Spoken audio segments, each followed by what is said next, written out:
Sosok wanita yang gambar bareng Wakil Bupati Rokan Hilir Sulaiman, ASN di Dinas Pendapatan.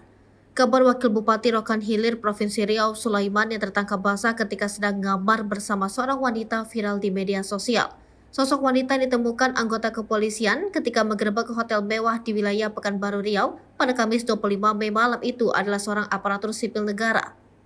ASN tersebut dikabarkan merupakan pejabat Dinas Pendapatan Daerah Kabupaten Rokan Hilir Provinsi Riau. Direktur Reserse Kriminal Umum Polda Riau, Kombes Pol Asep Darmawan mengungkapkan wanita bermalam dengan Sulaiman bukanlah istri sah dari Sulaiman.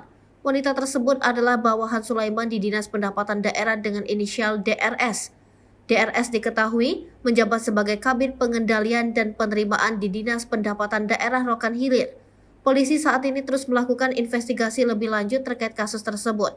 Terkait hal tersebut, Kombes Pol Asep Darmawan mengungkapkan Sulaiman dan wanita itu masih diperiksa secara intensif.